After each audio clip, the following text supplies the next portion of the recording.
جناب سلمان ایک ایرانی تھے اور ایک کسان کے بیٹے تھے۔ ان کے والدین آگ کے پجاری اور زرتشتی تھے۔ اس وقت جناب سلمان کا نام روزبہ تھا۔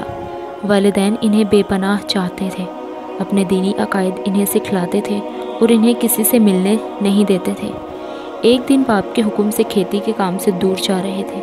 راستے میں گرجا گھر ملا جس میں کچھ لوگ خدا کی عبادت اور نماز میں مشغول تھے۔ سلمان سوچ میں ڈوب گئے۔ غروب آفتاب تک انہی کے پاس رہے اور سوچتے رہے، اور آخرکار یہ بات سلمان کے ذہن نشین ہوئی کہ ان لوگوں کا مذہب ان کے والدین کے مذہب سے بہتر ہے۔ دریافت کیا، اس دین کا مرکز کہاں ہے؟ کہا شام۔ دیر ہو جانے کی بنا پر باپ سخت پریشان تھا۔ ایک آدمی کو سلمان کی تلاش کے لیے بھیج دیا۔ جب سلمان گھر واپس آئے تو باپ نے سوال کیا، کہاں تھے؟ انہوں نے سارا واقعہ بیان کر دیا۔ باپ نے کہا، تمہارے بزرگوں کا دین بہتر ہے۔ روزبہ نے جواب دیا کہ میں سوچنے کے بعد اس نتیجے پر پہنچا ہوں کہ ان لوگوں کا دین ہمارے بزرگوں کے مذہب سے کہیں بہتر ہے۔ یہ سن کر باپ کو اور زیادہ غصہ آ گیا۔ روزبہ کو برا بھلا کہا اور گھر میں قید کر دیا۔ روزبہ نے پوشیدہ طور پر ایک آدمی کے ذریعے عیسائیوں کے پاس پیغام بھیجا۔ جس وقت شام کے تاجر یہاں آئے اور اپنے سارے کام انجام دے کر شام واپس جانے لگے تو اس کی اطلاع مجھے کر دیں تاکہ پوشیدہ طور پر گھر سے باہر آؤں اور خفیہ طریقے سے شام پہنچ جاؤں۔ ایسا ہی کیا گیا اور روزبہ شام پہنچ گئے۔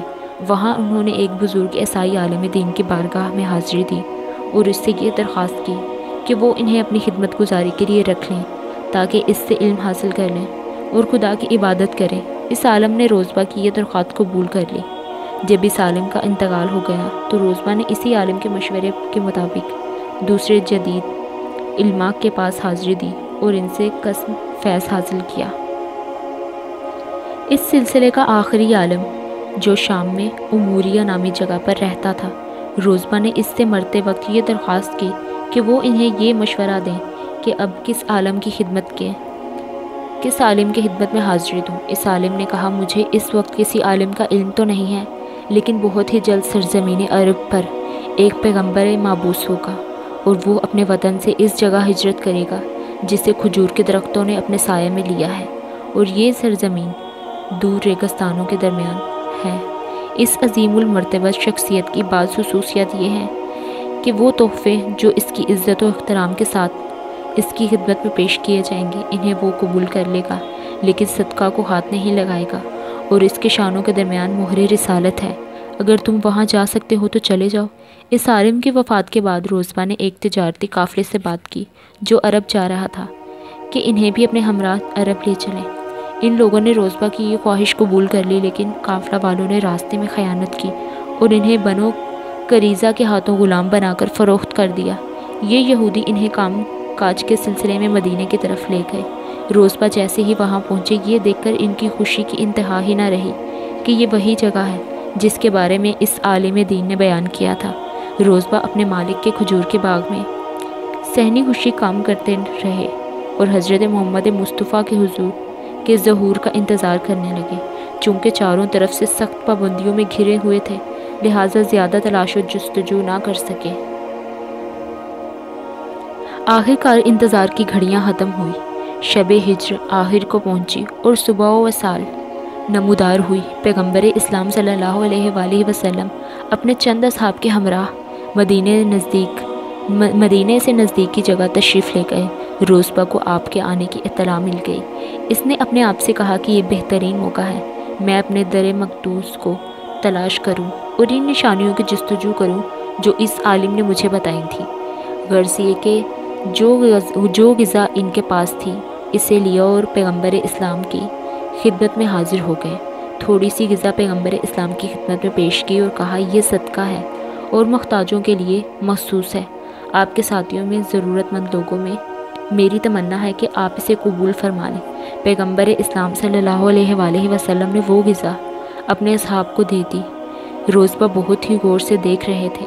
پیغمبر صلی اللہ علیہ وآلہ وسلم نے اس غذا کو استعمال نہیں فرمایا۔ یہ دیکھ کر روزبہ پھولے نہیں سما رہے تھے۔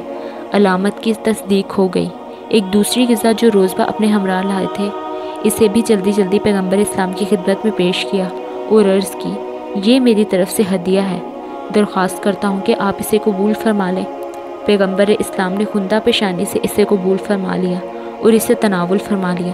یہ دیکھ کر روزبہ اور زیادہ خوش ہوئے۔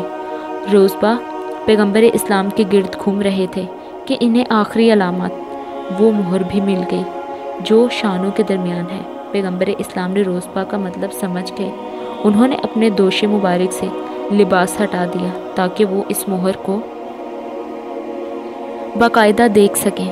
روزبہ نے اس مہر رسالت کی زیارت کی اور اسلام قبول کر لیا۔ اب روزبہ کا نام سلمان رکھ دیا گیا اور ان کو آزاد کرانے کے لیے بھی وسائل فراہم کر دیے گئے۔ وہ بھی پیغمبر اسلام کے اصحاب میں شامل ہو گئے۔ جناب سلمان اپنی فکر ایمان، عقیدے کی گہرائیوں اور وصیتوں کی بنا پر بہت کم مدت میں پیغمبر اسلام کے ممتاز ترین شاگرد بن گئے۔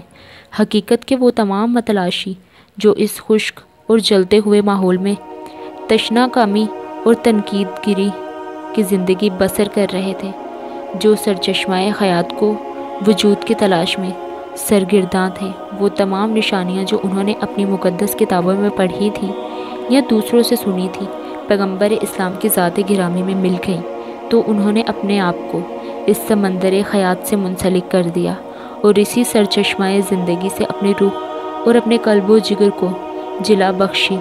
گروہ در گروہ افراد اسلام کے متعدد ہونے لگے اور آن حضرت کی رسالت پر ایمان لانے لگے، اور قرآن کے الفاظ میں لوگ فوج در فوج دین خدا میں داخل ہو رہے ہیں۔ اس کے ساتھ ساتھ یہودیوں اور عیسائیوں میں بعض ایسے بھی تھے جن پر حقیقت باقاعدہ روشن ہو گئی تھی اور وہ پیغمبر اسلام کو خوب اچھی طرح جانتے تھے، مگر ان کا تعصب، تنگ نظری، جاؤ منصب سے والہانہ عشق ان کے لیے ایمان کی راہ میں سخت رکاوٹ کا باعث بن گیا اور آخر کار وہ ایمان نہ لا سکے۔ سرچشمہ حیات کو پہچانتے ہوئے بھی سراب زندگی کے عاشق تھے، ہٹ دھرمی سے باز نہ آئے، راہ سعادت و نجات سے کتراتے رہے اور ہلاکت ابدی سے ہم آغوش ہو گئے۔